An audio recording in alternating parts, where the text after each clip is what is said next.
a research fellow at CEPR, a research affiliate at Oxford Future of Humanity Institute's Center for the Governance of AI, and a senior advisor at the Partnership on AI. And his current research analyzes how advances on AI affect our economy and society, and how to prepare for the transformative potential of AI in the future. As many of you tried already, ChatGPT is like very present in our lives, and I think it's gonna be very present in our future. So it's our pleasure to have Anton today with us to talk about exactly that, how we are gonna have to change and transform to take advantage of the power of transformative AI. And this research is, this presentation today is with special focus on labor markets. So we are very excited to hear your findings. Thank you. Thank you very much for the kind introduction. Many of you we have already met in the morning session. So this is kind of the natural continuation. I hope in the morning session, those of you who have been there, you have gotten a sense for how this really is a transformative technology, and the trajectory is so fast, and this is really, yeah, something. And I think that makes it more relevant to speak about this topic now than if I would be presenting about this in isolation. So the morning session was all about what is this technology and how do we use it and what does it mean. Now I want to talk about the actual economics of it and how to think about it in an economically rigorous way. And I want to kind of start with a standard economics paper on the topic, preparing for the non-existent future of work. So, you know, the kind of paper you are used to seeing in seminars. And in the last 15 minutes or so, I want to talk about a little bit of a broader research agenda that these transformative changes in AI are calling for, that go beyond this particular line of papers and line of work. So let's start with preparing for the non-existent future of work. The motivation for this is that we as economists, we have spent a lot of time trying to explain to people why they are wrong about fears that technology may displace us, right? So just around the time when Adam Smith wrote the first book that we now consider a book of economics, the Luddite movement came up and tried to tell people that if machines replace their jobs, then they will be unemployed forever and there will be doom and gloom. And we know the Luddites were completely wrong. They just don't get economics, right? And they actually engaged in something that we call the lump of labor fallacy. Yet we now have, again, a renewed Luddite movement that worries about exactly the same questions. And in fact, we even have economists like myself who worry about that question. So how can I worry about the future of work in an economically rigorous way that does not fall into the same trap as the lump of labor fallacy? Well, that's my first question. How do we make sense of these concerns in an economically rigorous way? The second question is, what is actually desirable from a normative perspective if these fears about, let me just say broadly, the redundancy of labor materialize? And then the third question is a governance question. How do we set up institutions that kind of bring us to some sort of outcome like what we find in this normative question to be the optimal solution? So these are kind of the three steps that I will go through in this paper. And yeah, the main contributions are going to be first a taxonomy of economically rigorous ways of expressing concerns about the future of work.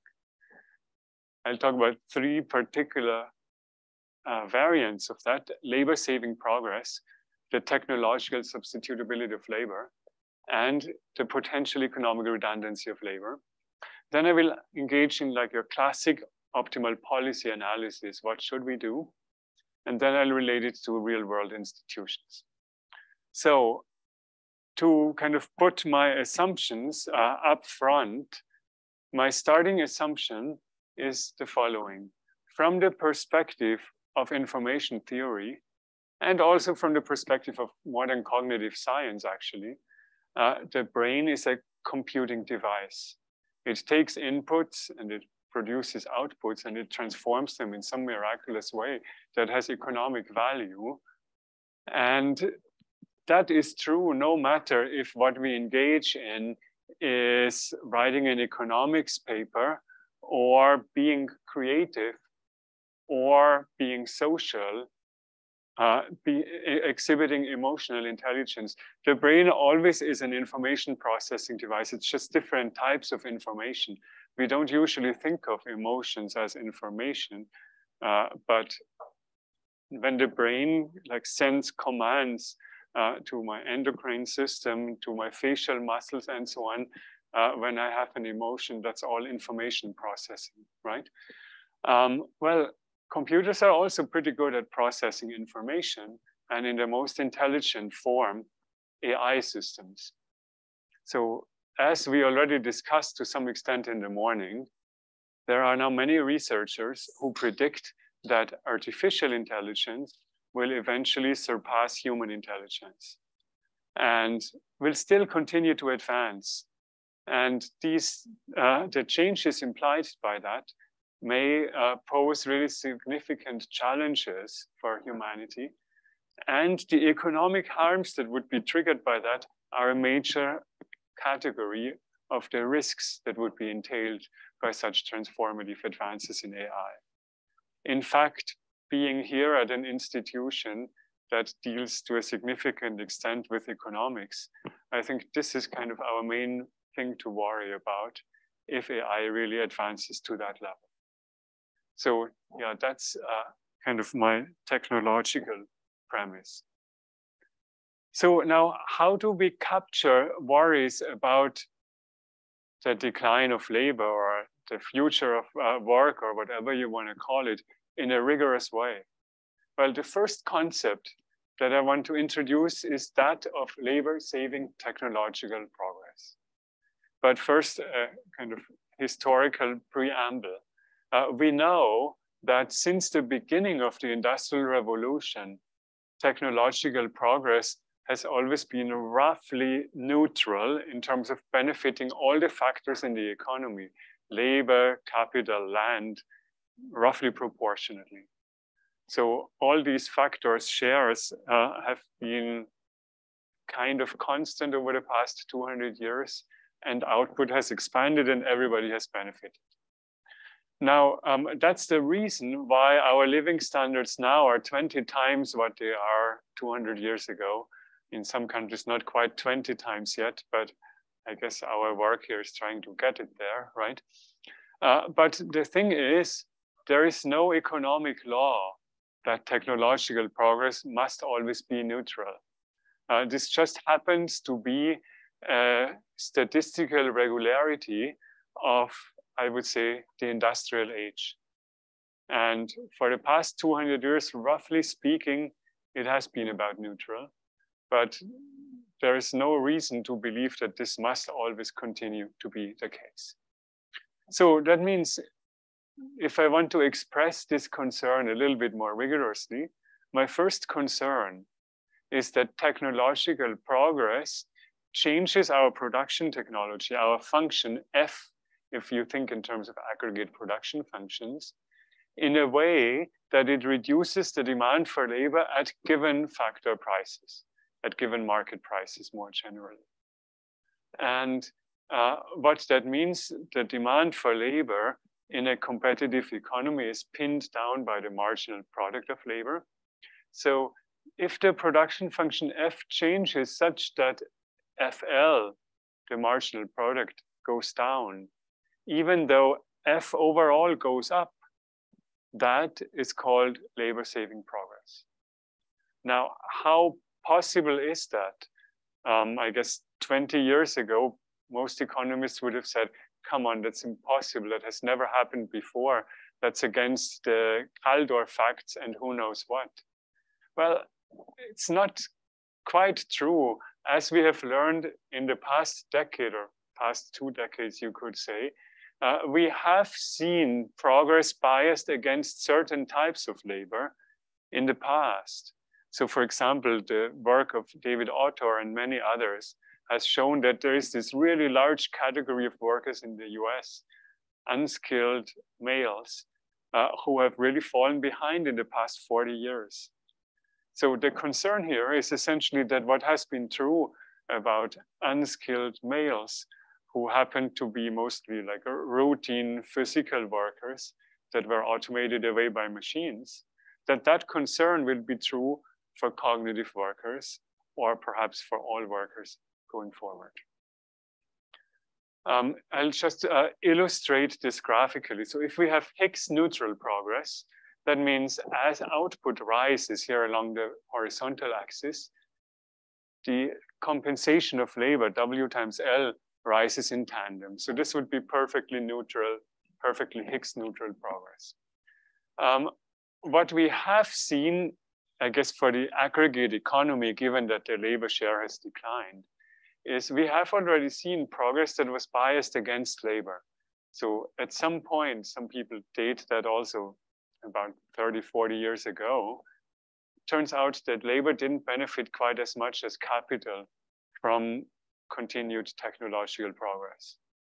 But in principle, and so far only unskilled males have seen this in the US, it's also possible that as output grows, the labor share at first goes up, but then at some point declines. That would be called labor-saving technological progress. So that's when the marginal product declines in absolute terms.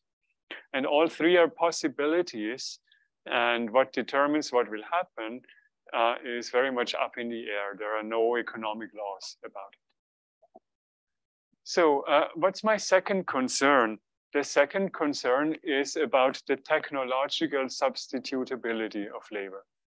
So one of the reasons why the marginal product of labor has always gone up in the past is that labor has been kind of a bottleneck in production.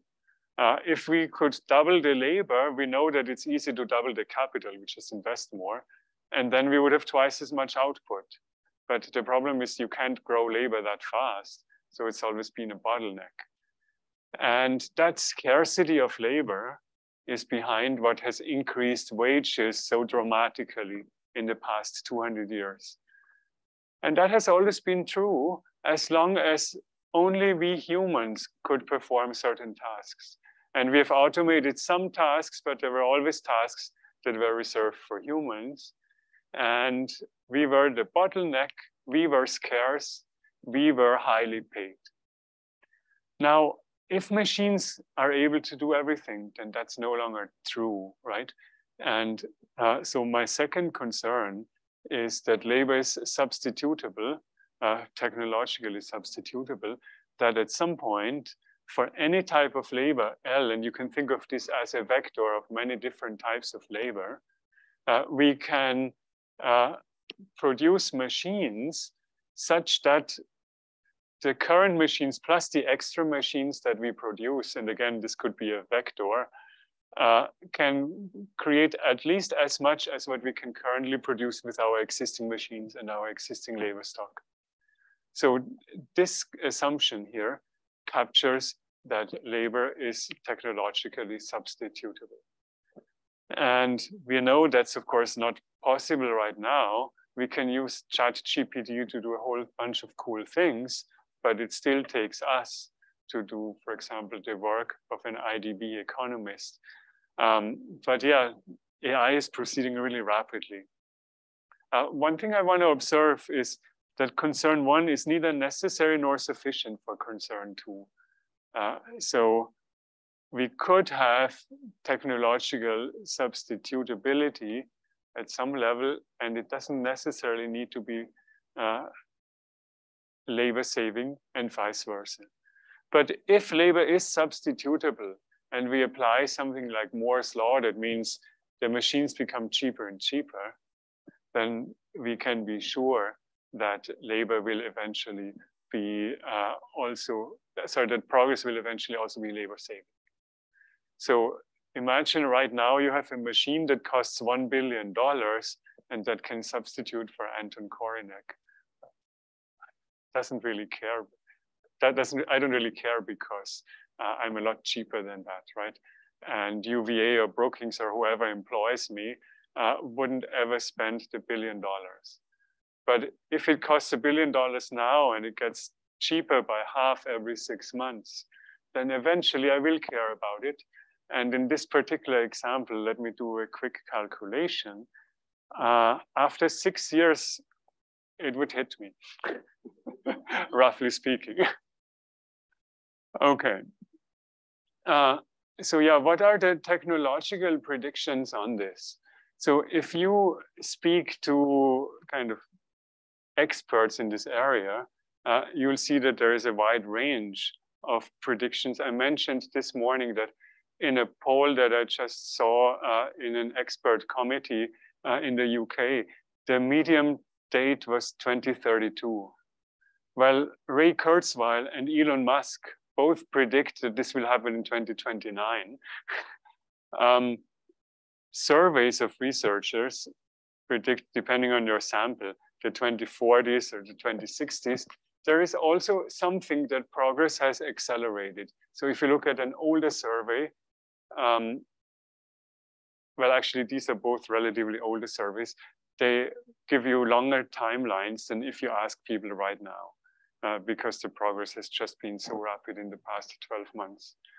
And then, of course, there are people who predict never, but they are actually not a majority here.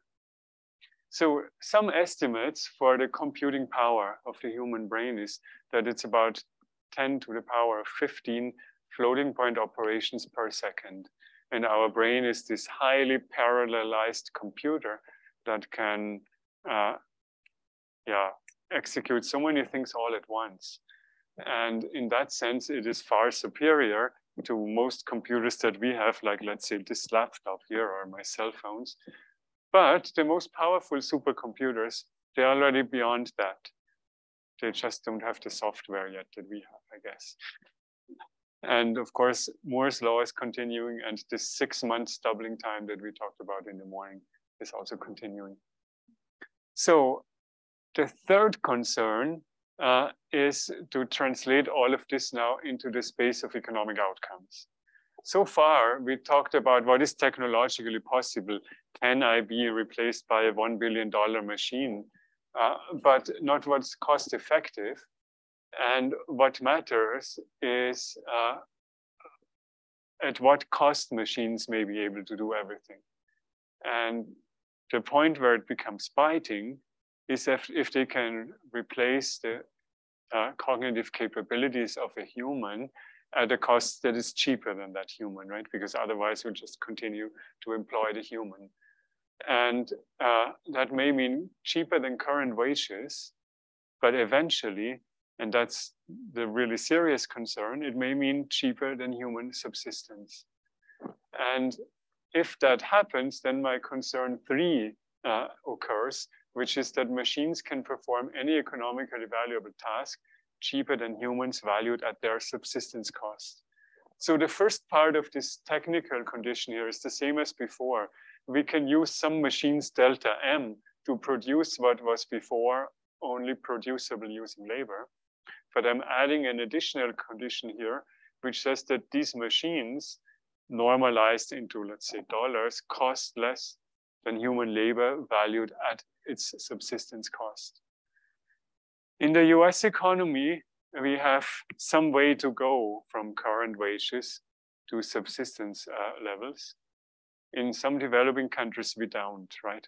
Like in African countries in particular, those are pretty close to each other. So if we replace some of these jobs, concern 3 in those countries may actually materialize a little bit faster. When you think about this, like from a technology point of view, I think the part that that I'm missing is like, say that you build this into a general equilibrium framework, right? Mm-hmm. Price of goods should adjust as well, right? Mm-hmm.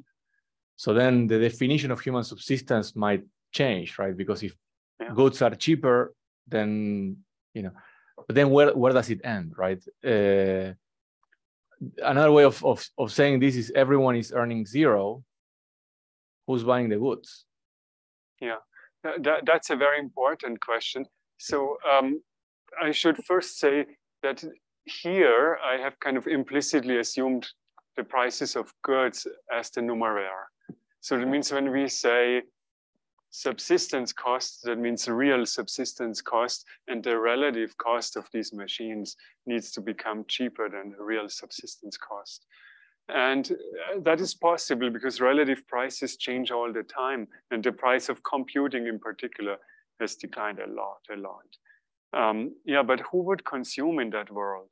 So I hope, and we'll talk about that later in this presentation, that we will manage to solve this distribution problem and that we will use some of these benefits produced by the machines to make sure that we are all okay. And then we could still consume. So one interesting thing is output would kind of explode in that world. And that means we don't need to tax all that much to make sure that we could still earn more than we earn now. And that would be a pretty good world if we manage to get there. Dystopia or utopia? Yes. And if we don't manage to get there, then yeah, that would be pretty dystopian. So who would consume in the dystopian world? Because as economists, we want to cover all cases, right? I have another paper in which I look at that. And, you know, there is this famous equation, y equals c plus I plus g. Let's say c and g converge to 0. We could still have I. We could have essentially machines and maybe, you know, machines plus Sam Altman or something like that, who are investing in the next generation of machines. And instead of real farms, we have ever better server farms. And the economy is going to adjust what it produces a little bit, as it always has when there's technological progress. But there's no reason that you can't have 100% of output absorbed to the benefit of machines, which would be investment. And that's a perfectly well-functioning economy. No demand problems. Zero fertility, right? Potentially, yeah. There was another question. Yeah. No, so I was going to say the same thing that Matthias said, but I have a follow-up on that. So what I don't understand is, so what are the, it seems that there are never limit to resources in what you describe, and how are machines choosing what problems to solve or not? I mean, there are I'm sure there are problems they cannot solve. I'm not going to live forever, even if the machine, or maybe I will, I don't know. But there are hundreds of millions of billions of other problems that the machine cannot solve. So how are these going to be prioritized? If, you know, if there is no people working and there is no, I mean, yeah. I find it's like you have an economic model that solves markets by humans, okay, but you don't know how it works when the market are not human. So your model collapses there. So I don't know what it solves. Well, in some ways, if you look at all of our economic models, we describe some agents who are pretty robotic, right? Like they have this very simplified utility function. They don't care about anything but our generic consumption goods. That could very well be robots. But no, let me give a more substantive answer. So there are kind of two questions here, if I understand correctly. One is, who are the decision makers? And the other one is, how simplified is this kind of description of the economy? I mean, in some ways, I'm kind of doing what we do in all of the growth literature, right? I'm just saying, well, there's technological progress, and you can spell that out as ideas generation or just some exogenous A, or what if not, and we don't describe the texture very carefully. But yeah, who are the decision makers? The decision makers are in some ways, I mean, first, if you look at like a general equilibrium, right? The one way of interpreting it is to say that the decision makers are all the agents who absorb resources. Usually we say all the agents who consume or who invest, kind of weighted by their Nigishi weights. That's an interpretation of what an economic equilibrium looks like. So that means the very rich have a very important impact on what the economy produces because they have more demand. The poor have a smaller impact on what the economy produces because they have a lower weight. So if we went into this dystopian world that we discussed, then it would be mostly Sam Altman or the machines, if they have to become independent, who would decide what is produced. If we enter into the utopian world where we all get a UBI or who knows what, then we would also determine what is produced. That's the beauty of the market. Any other questions, comments? One question, comment. I was say that the value of democracy has gone up substantially. Oh yeah, very much. And the challenge is to democracy. There is a slightly weaker version, which is we don't even need to be able to displace all jobs. We just need to have the market value of labor to decline below the subsistence cost. And that alone would already be enough to cause major societal mayhem, right? And so this version is weaker, and it also means that progress is labor saving, and it can be satisfied even if labor is not perfectly substitutable. So let's say there's some small number of tasks that still takes humans, but they don't generate enough demand for humans in order to employ everybody at a market clearing wage that's greater than subsistence.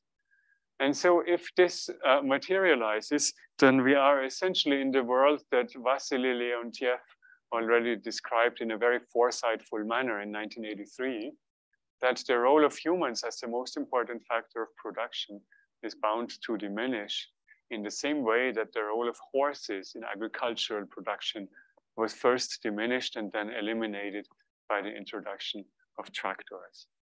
There's no economic law why this should not happen. And Leontiev already predicted it in 1983. And I guess Sam Altman is predicting it now. Yeah.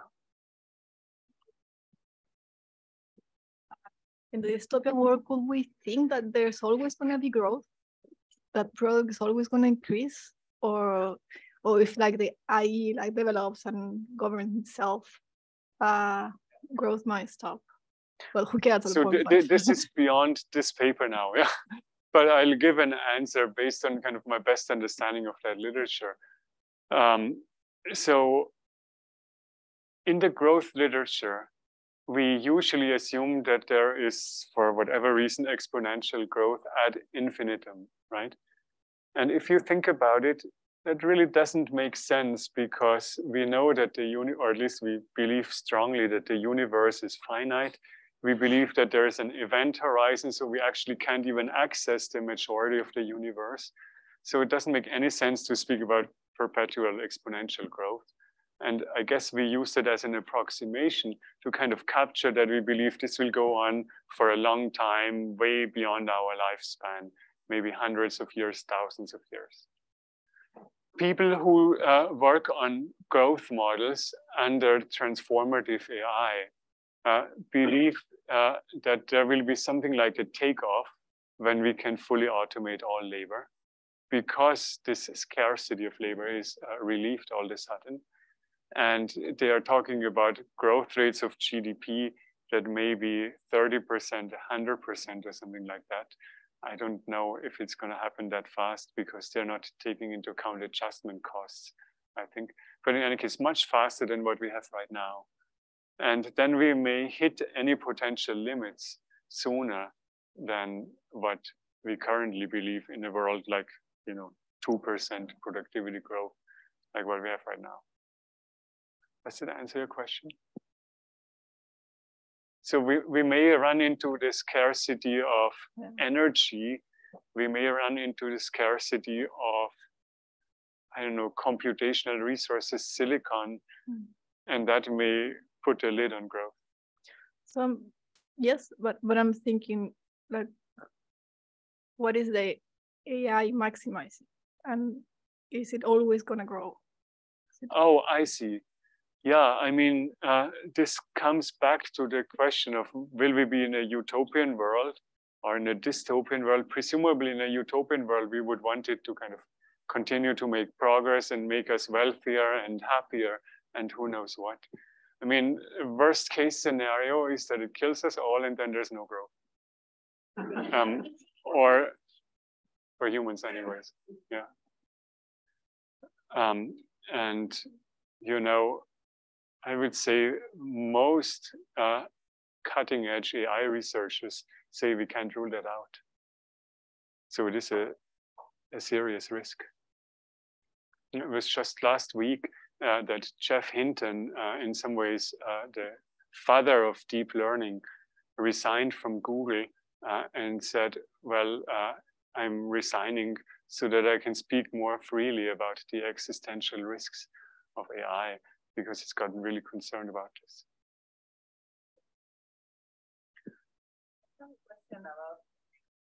When you have the literature on robots, right, and the replacement of humans, at first there was a first phase of it's going to replace a whole person, right? And then there was the literature about tasks within an occupation, right? And then some tasks are going to be replaced and some other tasks we still do, right, as humans. So it's the utopian world that we still can, we're going to complement, or technology is going to complement us, right? And we're going to do different tasks, but we can use, empower ourselves by the technology. So for GPT-4, it's definitely true that we can use it to make us more productive and to empower us. My understanding is most people working on these technologies think that it's only a question of time until we can literally complete all tasks using AI. And then the economic value that we can provide will be not very large. But yeah, if it was always true that there are some tasks that only we can perform, and maybe that's, you know, for regulatory reasons, maybe we'll all be kind of regulatory monopolists. The AIs are forbidden from producing papers unless we humans press the button and say, write an economic paper, and another one. That would be a potential solution. Okay, now there are a whole bunch of objections, and we don't have time to cover every single one of them in detail. But I have listed them in some length in the paper. The first one is, this is radically different from historical experience, but extrapolation is not a scientific method, right? So yeah, that's all I say about this. The second objection is, this is technologically impossible. It's kind of the view, oh, there will always be tasks that only humans can perform. That some people believe this very strongly, right? And so, for example, some people have religious, theological reasons why they say, well, there's something so special about humans, machines will never be able to do that. When Alan Turing wrote this paper in which he proposed the Turing test, he said, who are we humans to suggest that God would not endow a sufficiently advanced machine with the capability to do that as well? So I'll leave it at that. This is beyond science. The third objection is it ignores new jobs and the lump of labor fallacy. Well, there can be as many new jobs as you want. The problem is that the marginal product in these jobs may be very, very low. So in other words, yeah, you could come up with as many jobs as you want. It won't pass the market test. It won't pay for people's living. Some people argue, well, but isn't there a comparative advantage between the humans and machines, even if there is no absolute advantage? And yes, that's absolutely true. There will be comparative advantage, like that we will always be comparatively better than machines at something because we're different. But notice that the theory of comparative advantage doesn't say that all the participants in trade will be able to make a living from that trade. It just says it will be better than with no trade. It doesn't say you will be able to survive. And if we are economically redundant, that would essentially be the concern. And then, yeah, we already talked about that we don't need human consumption demands. We could instead have just investment. Now, there are two other objections that, so these I think are all false objections. There are two more, which are, I think, more useful and which I think could solve the problem that would make labor not redundant, even if we have this amazing technological progress. The first one is maybe we can also upgrade ourselves. So Elon Musk is working on that, right? With Neuralink that we kind of merge with the machines. It kind of freaks me out a little bit. But that is a very valid objection. And the last one here is that we may always have this preference for human service providers. So even if you put a robot in front of me who can give much better religious sermons than a priest, I may still say, well, but I prefer the priest because I believe that only the priest has a soul. Or you have a therapist who is not as good as the machine would be in therapy, but you believe there's something special about. So I call this nostalgic jobs in the sense that it's not about the economic benefit from the job provider, but it's about a human preference for the attribute of having a human itself. Sorry. I thought about singers or... Yes. Yeah, and in creative industries, we can see kind of the early writings on the wall play out in real time now, right? Because we already have tools that can produce some pretty amazing things. We had a strike somewhere in LA, I forget what the exact circumstances were, because screenwriters were worried about becoming automated. So, yeah. So this morning I was, you gave the example of chess, right? Like a long time ago, computers beat humans, and I say, oh, but there's still chess tournaments in high schools everywhere, right? And so that's the other dimension, right? That it's hard for me to understand how it's going to evolve, but yes, you can have an AI to write a better song than whoever is your favorite songwriter, but then seeing them live has a value, right? So and I guess your example of a therapist or a nurse, like if you rather be being treated by a real doctor than an AI, there's so I guess can we embed that type of, so those are tasks that require empathy and human connection, right? That, yeah, I guess your prediction that the AI is going to surpass our brain capacity in 15 years or whatever. I think the next step is if you take it to the limit, and then it's not only going to surpass our brain capacity, it's also going to surpass like our physical capacity. They become indistinguishable from a human being.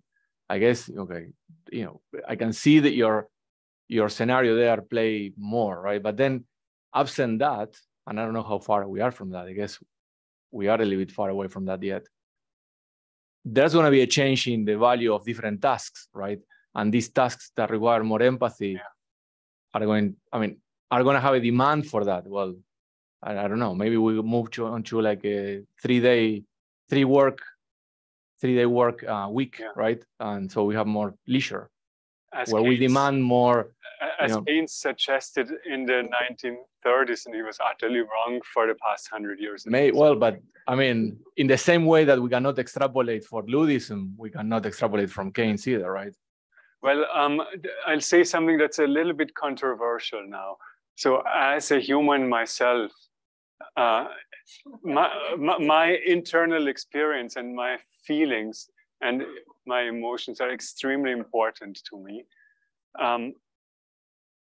But you know, from an information processing perspective, they're actually not that complex. And you can see that from the fact that my dog can have emotions and can even read my emotions, but can't play chess, right? So even somewhat or a lot more simple animals can read emotions and can communicate at an emotional level.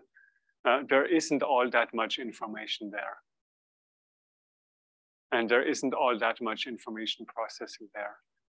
And yeah, there are kind of scary and creepy startups that are working on that. If you want to, I could quickly pull up a website that gives you a video of like a tutor that simulates a perfectly natural conversation with perfectly natural facial expressions. It's really creepy. But we are closer to that than you may think. And when you hook them up to smart chatbots like ChatGPT, then you can see how, at least on a simulated screen, we are already quite close to actually replicating a lot of that task. And so the question is, right now, how much are people willing to pay for the same experience in 3D versus in 2D? And a couple of years down the road, we may have that 3D experience as well. So the question is, yeah, how much are you willing to pay extra to have the same service provided by a real human versus by a simulation that is better on some dimensions? Yeah, that's absolutely right. Yeah, then you're not willing to pay very much. That's absolutely right. There is a question. Yeah, Vladimir. Yeah, hello. I'm sorry, it's raining here, and you might hear thunder, and that could interrupt. That's AI. Very consistent with, I mean, fear is real. So in a way, we can think about your theory as a theory in which the value of the marginal product of labor just goes down and down and down and down up to the point when it actually becomes zero, right? So through that process, human beings will be somehow withdrawn from the productive process itself, and they will get no remuneration because they simply do not take part in it. I just wonder if you had thought about, you know, the implications for things like investing in human capital.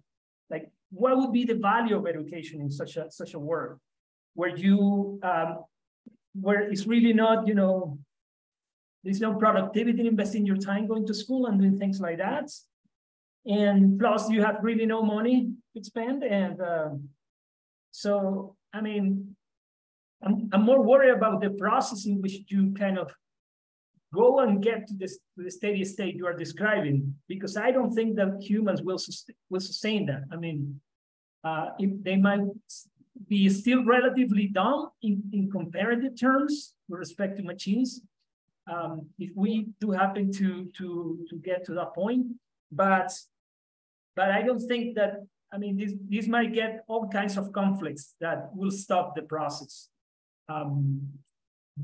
I just wonder your reflections on that.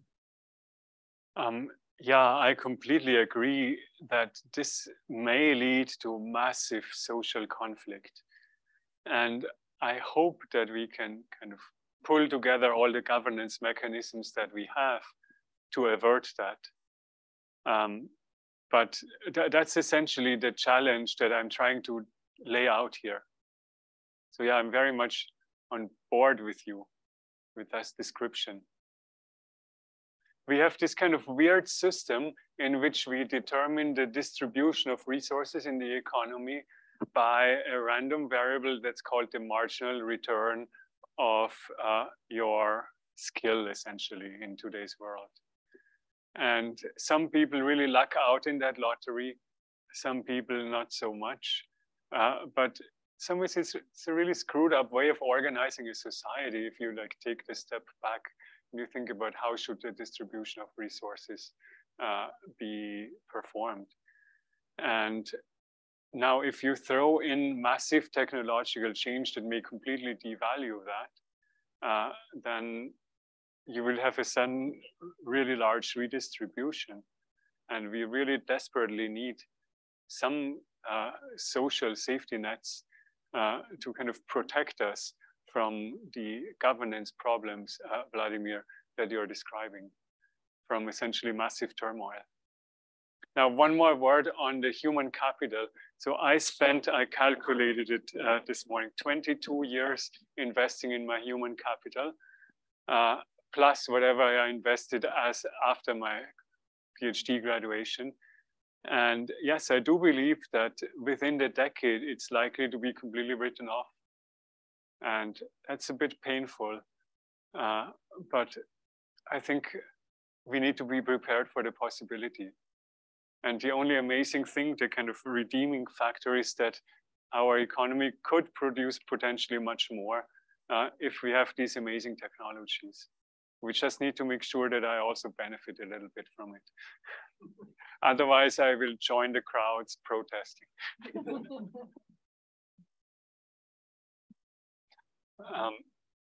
Yeah.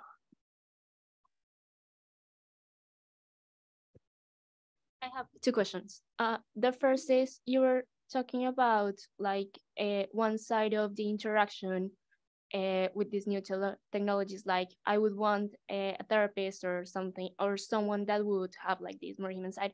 But I'm thinking more about like the other side. For instance, a firm hires people and they want some characteristics and skills from these people. And this morning you were talking about these technologies being in the need of context. Like they're useful, but you need to provide them context. And I'm wondering if that cost of providing context would be high enough to somehow make human labor still valuable in that sense.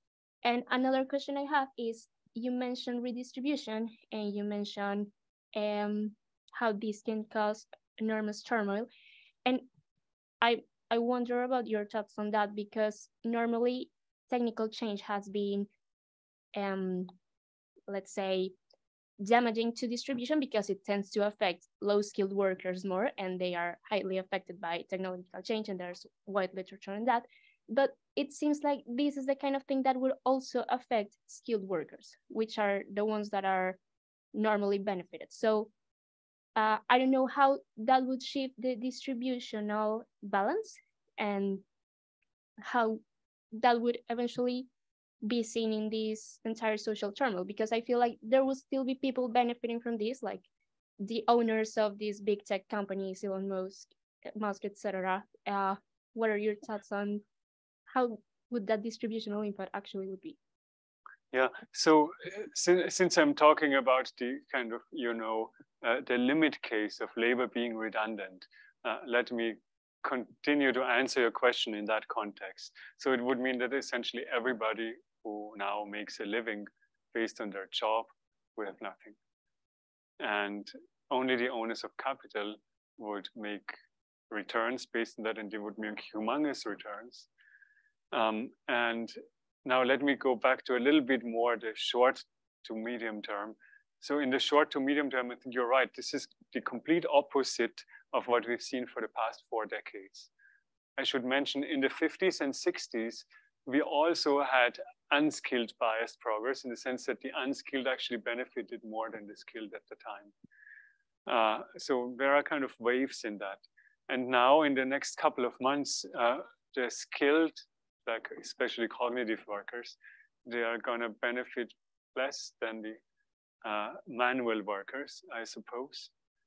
And after a couple of months, it's very hard to predict, because people are hooking these systems up to robots now, and there are really tremendous advances in robotics happening too. So maybe in a year or two, we'll say, well, the manual workers are also affected pretty badly. Or maybe 5 years. Nobody knows, right? All right, so now let me turn to the normative question. The normative question is, well, how should we allocate work and income to maximize utilitarian welfare, and in particular to do that in a world where the marginal product of labor is declining. I'll start with a very, very simple model with a single individual, and then I will kind of generalize that to more individuals, and I will add additional considerations. But yeah, let's keep it really simple at first, and let's say there is this agent who derives utility from consumption once they surpass some subsistence level, otherwise they'll starve to death. Plus, they have some disutility from labor, which is the way that we traditionally think about work in our economic models. Isn't a utilitarian welfare function like the correct one in this case? For a single individual, yes. Oh, single individual. Okay, yeah. But sure. You're right. On the next set of models, when we have multiple individuals, we have to ask that question. Because I would think that people would like to insure themselves for this worst case scenario. Very good point. I'll get to that too after the model exercise. But yeah, that's a very good point. Okay, so let's assume that this agent has a labor productivity, W, and receives a non-labor income. And that can be either transfer or it could be capital income, like if you have an existing capital stock. So it nests both cases in the same framework. And then the first best optimization problem in this economy, which also corresponds to the outcome of the decentralized equilibrium, since it's a single agent and there are no market imperfections, it would be to pick how much to work subject to labor productivity W and consumption being WL plus this non-labor income T and level of work L. So let's solve this model. It's very simple, right? And since it's so simple, I thought it would be nicest if we first do it graphically. So let's look at this left chart here. There are two exogenous parameters, our labor productivity W and the non-labor income or transfer T. And there are kind of three regions in this two-dimensional space. The first one is, so the maximum of labor is normalized to 1. So W is labor productivity, and it's also what you earn if you work nonstop. If the sum of your non-labor income and your transfer is less than subsistence, then you're in the lowest region here in this lower triangle, you perish. If your labor productivity is above this triangle, then you work. And first you work out of need. And then if your transfer is above subsistence, you work out of choice. And finally, if the transfer rises above what I want to call my reservation productivity level, W bar, if you are on the right of this W bar line, which is the reservation productivity level, then individuals optimally do not work. So here in this region, your labor productivity is relatively low and your transfer relatively high. And it is optimal for the individual to just stay at home. That will maximize their welfare. We can also draw the indifference curves into this diagram. So they are downward sloping up to when you hit this reservation level of productivity. And what you can see is people or the agent is happier the greater their labor productivity, at least as long as they're working, and the greater the transfer that they receive. And if you start at some point A, losing labor productivity because your marginal product goes down makes you less happy. There's some balance. If we compensate you just enough, then even though your labor productivity is lower and you have the right level of compensation, you're actually indifferent. Otherwise, if you just raise the transfer, then you are clearly happier. And if both the transfer rises and your productivity, then obviously you're much happier.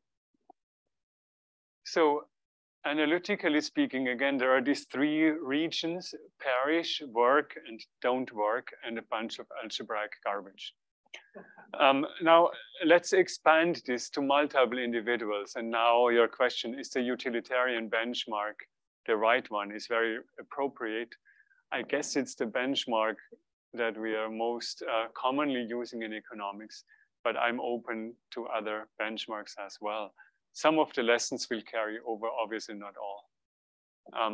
But let me show you the results, and then if you want to, feel free to add and expand on that. So let's say we now have multiple different workers who differ in labor productivity, WI, and we ask again the question, how do we optimally allocate work and income in this society? And now I use a utilitarian planner who adds up the utility of all these agents and does so subject to a resource constraint. The resource constraint captures that everything we consume needs to be covered by everything that we produce. And here you can see how the labor of the different agents enters production. So essentially, if you have greater labor productivity, you produce more effective units of labor. And then I add up all the effective units of labor and the available machines, and we produce using that. So this is a general equilibrium framework. Okay, so again, I'll show you the result of our planner, first in a graph, and then I'll show you the analytic results. Let's say, just to fix thoughts, that the productivity of all of our individuals lines up between W min and W max. So here on the horizontal axis, I have productivity. And the amount that the agents work is given on the vertical axis. So 1 is the maximum, that's if you work full time. 0 is if you stay at home. Turns out that if we solve this problem and we use, let's say, a production function like what we have right now, somehow roughly calibrated, there is an increasing line that captures the optimal amount of work for workers of different productivity levels. The utilitarian planner finds that the low productivity individuals should actually work less because they have to incur the same disutility but produce less benefit for the planner, for society, since they're not as productive. And the high productivity individuals are asked to work more under this planner's regime. And that's what's the utilitarian optimum in this economy. Now, if we deviate from the equal weighting of a utilitarian planner and we use something like corresponding to Negishi weights in a decentralized equilibrium with different wealth levels, then obviously this is kind of adjusted. If you have lower wealth, you have to work more. And this goes back to the figure here. So lower wealth would be lower income. You're further to the left here. And that means you work more. But yeah, back to this one. All right, so now let's assume that we have labor-saving technological progress that lowers the marginal product of labor and that also expands how much we can produce. What would our planner do now? Well, we may arrive at a curve like this W2 curve. So here, the planner tells all the individuals with sufficiently low labor productivity to stay at home. And only those with productivity above W bar are asked to work because their disutility is worth it for the planner to make them work. If you think about it, it's kind of the opposite of the society that we live in. In our society, those who have the lowest productivity and the lowest wages, they have to work 2 jobs to make ends meet. And those who are rich, they can kind of afford to, I don't know. And then there are, I guess, people who really enjoy their work and who also work a lot. Or who are really competitive, let's be honest. Okay, now fast forward more technological progress of a labor-saving nature. We may end up at this curve W3. So now the planner has phased out all workers and the machines by themselves just produce all the output. And since the planner is utilitarian, of course, this is distributed equally across all workers. Okay. And if you put different weights on individuals, then the amount of consumption and the amount of labor in opposite directions adjust proportionally. Mentioning Elon Musk making a device to make himself more productive, I guess that's going to be a race between the support WMin, WMax, and that curve, right? You're gonna like keep it moving. Potentially, but this is not everything we need to consider for the allocation of work yet. Maybe one thing that you may have had in mind is that it's not really all just about consumption and disutility, right?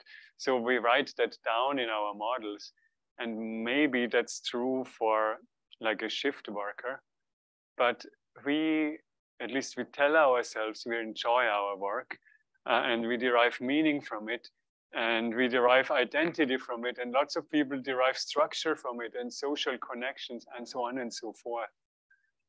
Well, economists call this work amenities. And let's expand our model to include work amenities, and they can be positive or negative. So let's say, depending on the amount worked, you get work amenities that are proportional to that, positive or negative. And then in our simple utility function, we'll add this amenity term, X of AI. So first thing, amenities may compensate for wage income. And this is kind of like the classic stuff of Rosen. There is a compensating differential and so on. For some workers, it may be desirable to continue working, even if their productivity is 0, because the amenities are just so valuable for them. And I don't know, maybe a lot of our society is going to look like that. It's to be seen. But then if you look at surveys, then like 2/3 of all workers say they are either not engaged with their job or disengaged. So maybe they actually don't have positive amenity value of labor, right? And they would just stay at home.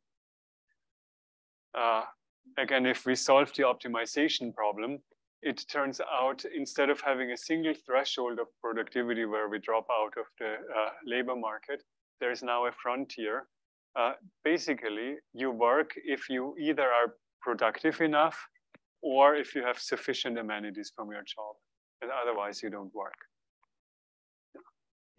So the ones that don't work, is this compatible with the universal basic income? Yeah, is it coming? Sorry, I should have been clear about this. I asked the planner again, the utilitarian planner, and the planner decides to let some people not work and distributes the same income to everybody.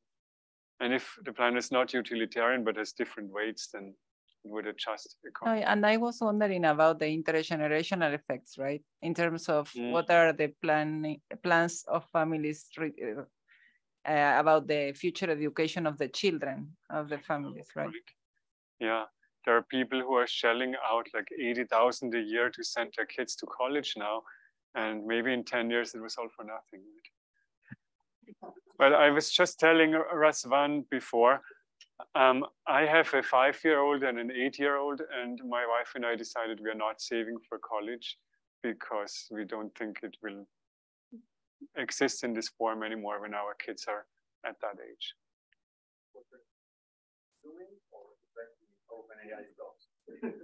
A little bit of both, but OpenAI is not publicly traded. You have to invest in Microsoft to get exposure.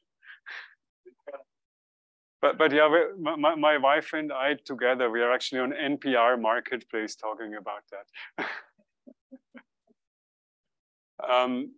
Okay, one more. So one question, is there any cost of redistribution in the model? Like when we have tax model, we usually think that there is a cost of revenue. So here there's no cost. You're absolutely right. There's no cost here in this model. The redistribution would essentially have to come from taxing capital or something like that. Right. And then, you know, since in kind of this world, nobody's working anymore, the distortion would hit only, let's say, the big AI corporation, and we would still want to distribute equally to everybody. But taxes could decrease the technological change as well. Yeah. So might be a good thing in those terms as well. So it might be not a cost. Well, you know, this is what the planner finds optimal, as long as labor imposes this utility. And here, if labor creates positive amenity value, even if your productivity is zero, the planner also says, let people work. And we may well have that kind of world. Yeah. Now, up until now, just a quick question. I guess I'm having trouble imagining this limit case where nobody works, right? Because it seems to imply that the machines that are doing everything are sort of autonomous, right? They're sort of plugging themselves in and upgrading themselves. And is that possible? I mean, shouldn't... Right now, to my best knowledge, no. But you know, there are these machines called brains that are right now doing a lot of stuff autonomously. Like artificial brains? No, human brains. Oh. Human brains and animal brains too, actually. But that's work, isn't it? Yeah, I mean, I guess you could call what the machines are doing work too here in this model. But that's a little bit of the thing that I cannot grasp, which is humans and animals and whatever, they have some motivations beyond the neural connections, no? Well, I don't know, they come from the neural connections. Captured in those neural connections, right? So you are saying that the machine will reproduce those connections and they will act as if they were me? Well, if we describe them in an economic model, they are simply utility maximizers, right? And those of you who have worked in AI, they don't eat chocolate, so they don't care about chocolate. They will not produce chocolate. The machines don't eat chocolate, so they will not produce chocolate. Right. So that goes back to this conversation. If we have sufficient redistribution so that people have incomes, then there will be demand for chocolate and the machines are going to produce chocolate. But if we don't have that redistribution, then yes, nobody's going to produce chocolate. And to the utility question, what's the objective? Ultimately, the objective is what we program into them, just like our objective is whatever evolution has programmed into us, plus whatever other external influences have kind of formed us to be what we are. Yeah. So I had a question on similar lines. I don't know if people can hear me. Yeah. Yeah, you can hear me? Hi, it's Andy Powell. Hi, yes, Anton. I can hear you. I had a similar question to Raz because, I mean, so the question is who owns the machines? And if, you know, at the moment we have, you know, the Bill Gates and the Elon Musk of the world who have bright ideas and become billionaires. But if the machines are more intelligent than them, so the machines can replicate themselves and have great ideas, then there's no reason to think that wealth would be concentrated in an Elon Musk, because Elon Musk has also become redundant in your world. Yeah. So, I mean, isn't the solution just that everybody owns the machines? I mean, why doesn't the social planner just say everybody owns the machines and give everybody an equal share of the machines? That would be very good. Yeah. Wouldn't that be the solution? Yeah, that would be a really good solution. And we also need to make sure that they kind of listen to their shareholders. Yeah, of course. I mean, then you get to the questions. Well, okay, how is this governed, right? Which is really the high control. Yeah, and that's what, you know, people like Jeff Hinton or Nick Bostrom or lots of other luminaries in this field are really worried about. So yeah, this is exactly the issue, and that would be a very good solution if we could just distribute the benefits from the machines among humanity. In fact, the charter of OpenAI says something that when I first heard it, I thought this is really ridiculous.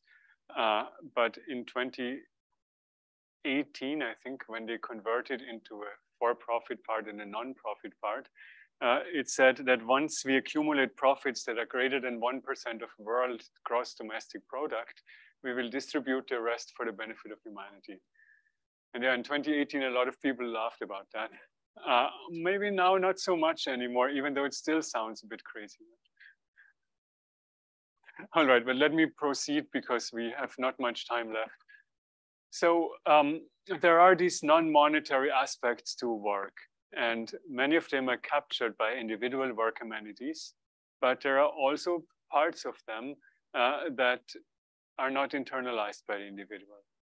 And the reason why this matters is because there are lots of people now engaged in policy conversations. Should we have a UBI, or should we subsidize jobs? Should we allow for certain things to be done only by humans? And it crucially depends on whether individuals internalize the benefit of work or not. Because we as economists, we believe that there is something to the invisible hand, right? And if you let people choose whether to work or not, then they're going to make a decision that's optimal for them. So we don't want to force them to work, even if the machines can do it all. Matthias.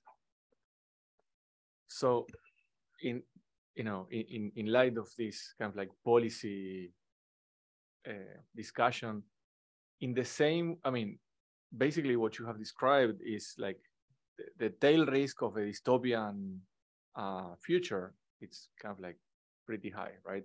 So, and it has happened in the past that with say the proliferation of nuclear weapons, right?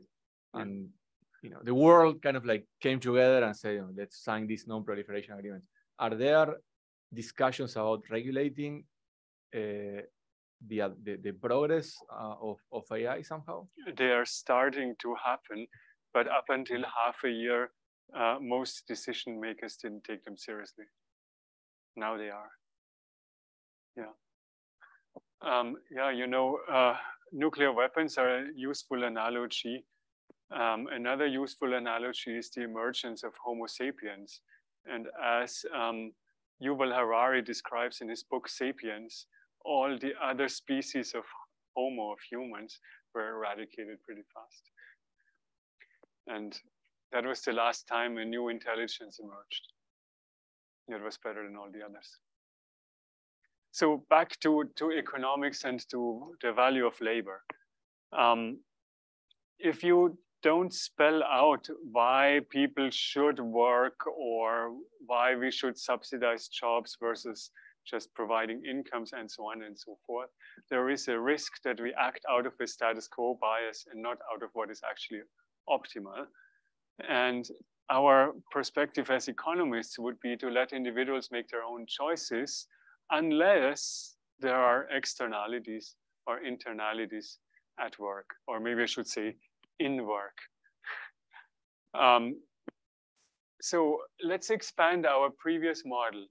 And let's say that there could be both externalities involved in these amenities or internalities. And some of the externalities are things that people regularly discuss when they say, oh, we need to preserve work because otherwise there's going to be a revolution. So they could be that work gives us social connections, otherwise we're just going to be lonely couch potatoes. They could be that political stability is derived from everybody having work, or maybe that's going to be true only for the older generations, and the Generation C is going to be perfectly happy without. There are also some negative externalities, of course, but in any case, let's capture them by some public amenity term, A bar, which kind of arises as the sum of all the labor provided by different individuals. There can be heterogeneity or not. And then we would expand our utility function by this extra term just to fix thoughts. This is not super elegant, but it does the job. And there could also be internalities. So when do internalities arise? Internalities are essentially when an individual does not rationally act in their best interest. So if your perceived utility is, when you optimize, is different from the actual experienced utility. So let's say the perceived utility of individuals depends on some amenity term A hat, which is a function of alpha hat Li, but the real amenity value is AI without the hat. And you can see, obviously, they're going to make false decisions. They're going to make decisions that are not welfare optimizing for them. So what would a planner do in this? First of all, the planner now finds there's a three-dimensional frontier make individuals work if they're either very productive or they have a high amenity value by themselves, or there's a high social amenity value to having them work because they're the guy who cracks all the jokes at work. It's really useful to have them. Now, in addition, there is also this role for the misperceived amenity value to subsidize individuals' work choices. And so the optimal subsidy in this kind of setting consists both of a term that accounts for the externality value of an individual's work and for the difference between the actual amenity and the perceived amenity. So to kind of correct for irrationality of the individuals normalized by marginal utility. And if we impose that subsidy, then we have the first best again, and then everybody makes the right decisions, and the decentralized equilibrium is efficient. And yeah, we have all our desirable welfare properties. How do we know what these terms are in practice? That's above my pay grade. I'm a theorist. But it allows us to kind of organize the debate more carefully. So if people say, well, we need to preserve a role for work, I'm saying, well, they need to spell out, is there an externality involved, or is there an internality, and is it significant enough to impose policy measures? Or should we just provide income support and let people make their own optimal choices? So that's kind of the end of part number 2. And then the third part is about the institutions. I'll jump to what is most interesting. Well, actually, one thing about kind of insurance, because you brought up the possibility of insurance first. So one really interesting thing is, if everybody could have bought insurance behind the veil of ignorance, then we would actually replicate a first best outcome. Because behind the veil of ignorance, the prices of insurance are all fair, and then we don't need all this redistribution. So in some ways, the redistribution is something that just replicates what would be the first best if we had good insurance markets. Maybe that argument helps a little bit in the debate for redistribution when we really need it.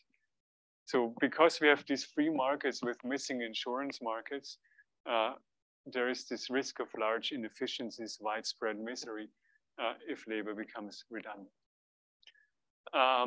Okay, so how do we design social insurance? There are different kinds of transfers, contingent on people working or uncontingent, and that depends on whether there are these internalities or externalities, and then they can be in-kind or transfers.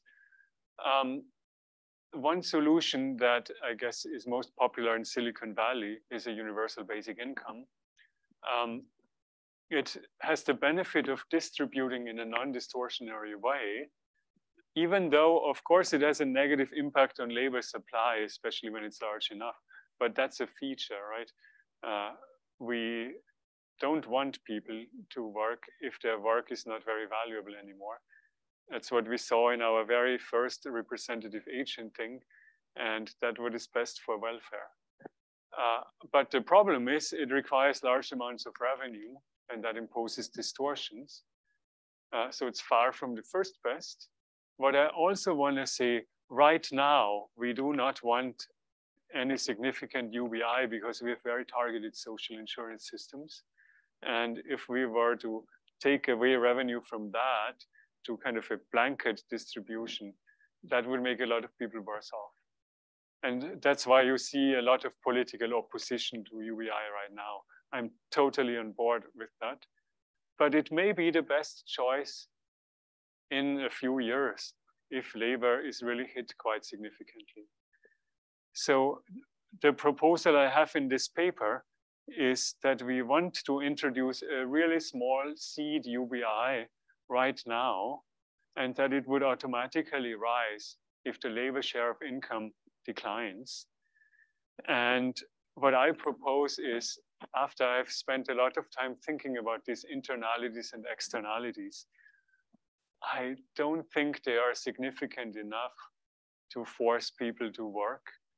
And I personally, but I'm open to debating that, propose that we should really separate the provision of benefits from work, and all these work requirements that people want to impose are highly counterproductive and welfare reducing.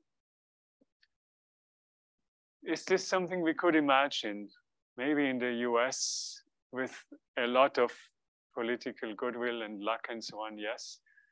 The problem is these AI companies, they are based largely here and in the UK and maybe a little bit in China. So what does this all mean for the global South, right? This makes me really depressed to think about, but I think it's one of the questions that you guys really have to think carefully about if we want to be prepared for a few years from now. One kind of the only little glimmer of hope I have is the OpenAI Foundation and institutions like that, that say we want to distribute to all humans if we become extremely profitable. But yeah, like thinking about a governmental redistribution scheme that's significant enough across borders, it's kind of really hard to imagine, right? So yeah, when is public intervention in the labor market desirable? If there are externalities or internalities. But it needs to be spelled out very carefully. And one suggestion that we also have in the paper is maybe there are significant positive externalities right now in terms of political stability and so on. But I am quite confident that society may develop more efficient ways of providing these amenities over time, that we may not want to lock in people into work for the eternal future, just because we think that's useful right now. All right, conclusion. Labor may soon cease to be the most important factor in the economy and also in income distribution. And the allocation of income, therefore, really needs to be separated from work. If we don't do it, there is a risk of really widespread misery. If we do it right in our utopia, there is a potential for significant welfare gains. And we urgently need institutions to provide this type of social insurance. It takes a lot of time to set something up like a UBI. Like even within the US, it would probably take several years. We don't know how fast exactly the technology is going to move and when we need it. So I want to propose the time to think about this and to think about the actual implementation of it is now. And finally, the non-material amenities of work will play a growing role if the material aspects of it are declining in importance. Thank you. So this was my paper on the non-existent future of work. And unfortunately, I don't have time to talk about other topics anymore. But I hope it was nonetheless interesting.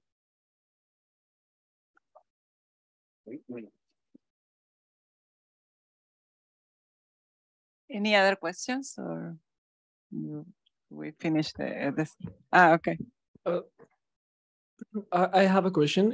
It's about I have a couple of friends in Colombia that used to work on I don't know, our kind of job, and one of them was using ChatGPT all the time. He was presenting the outputs, and actually he was leaving, like playing tennis all the day, and at night he was presenting ChatGPT outputs.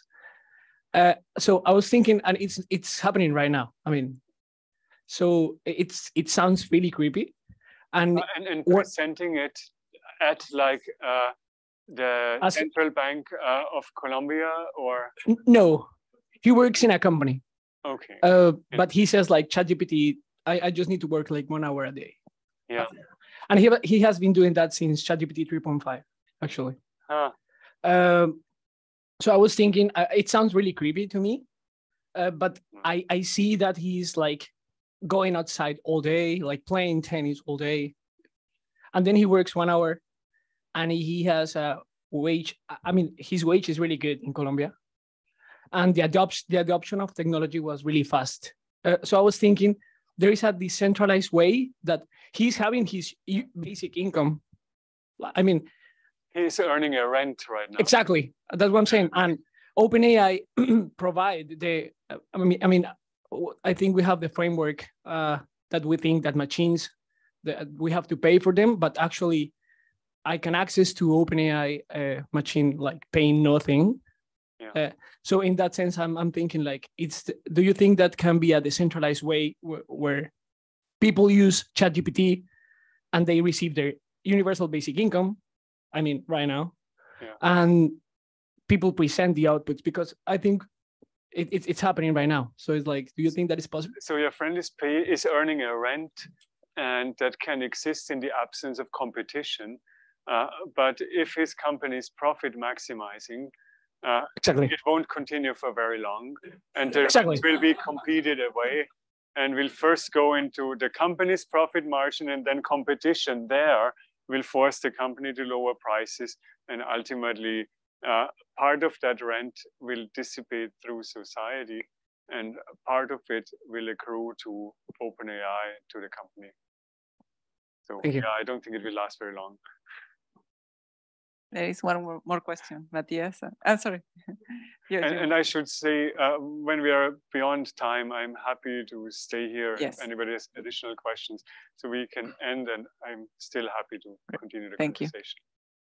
So the question is more about like how we fund this UBI, right? And does it make sense to think of AI as a separate? So we have labor, we have capital, we have AI. And there was this idea of taxing robots, right? But I think Asimoglu discussed it. Is there like a sense of optimality in that, of taxing AI as if it was another production function in the same way that we taxed labor and capital? Yeah, I mean, the funny thing or is, that's too distortionary. Most of our theories of taxation are in environments where you have a non-reproducible factor, labor, and a reproducible factor, capital. And like the simple theories, they all say don't tax capital because ultimately you just hurt labor. The same is true in simple models of robots. Now, there are more complicated models in which there is some benefit to taxing robots. And ultimately, if there's nothing left in the economy, we will have to tax them. That's kind of the practical answer. Well, we want to give Anton a round of applause, even though as the chief of the labor markets division at the IDB, I'm quite worried about the humanity. But thank you so much. It was really interesting to hear this extreme discussion, and you can stay here, you said, so you can continue this discussion with those that are interested to stay. But thank you so much. Thank you to those connected online as well. Thank you. I'll say one more sentence, which was when I first wrote this paper, I started about 2 years ago, and it came out as a working paper last summer. I thought this was at least a decade, probably 2 decades away. Over the past 12 months, I have really updated the urgency of this, and it may be less than a decade. We should be prepared at least for the possibility. We'll see. We'll see. There are people also connected online that want more questions, but we leave it here. All right. Thank you. Bye.